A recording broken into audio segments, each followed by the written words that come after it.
जय जगन्नाथ सांग माने मुडिके आपको स्वागत करुच्ची ओडिया जी टेक चैनल को।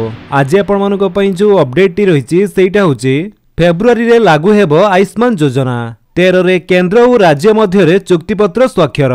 तेबे कोन रही नै संपूर्ण अपडेट टी चलंतु देखिबा। एमिति वीडियो रो अपडेट पाया पई सब्सक्राइब करंतु ओडिया जी टेक चैनल को और बेल आइकन दबाई ऑल नोटिफिकेशन कर दियंतु। आसंता फेब्रुआरी रु लागू हेबो आयुष्मान योजना। एही योजना नै कैबिनेट रे पारित हेबो। एहा परे आसंता 13 तारिख रे केंद्र और राज्य सरकारक मध्य चुक्तिपत्र स्वाक्षरित हेबो। एहा परे हिताधिकारी को कार्ड बंटन कराजिबो बोली स्वास्थ्य मंत्री डॉक्टर मुकेश मोहालिंग सूचना दैछंती। राज्य रे 3.5 कोटी लोकंकु मिलिबो स्वास्थ्य कार्ड। आयुष्मान भारत और गोपबंधु जन आरोग्य योजना कार्ड मिलिबो। पूर्वरु एही योजना अधीन रे 956 हॉस्पिटल शामिल थिला। एबे समग्र भारत वर्ष रे 2700 हॉस्पिटल रे हिताधिकारी चिकित्सा पाई परिबे। इंश्योरेंस नुहे लोकन को एश्योरेंस मोड रे चिकित्सा मिलिबो बोली श्री मोहालिंग कहिसंती।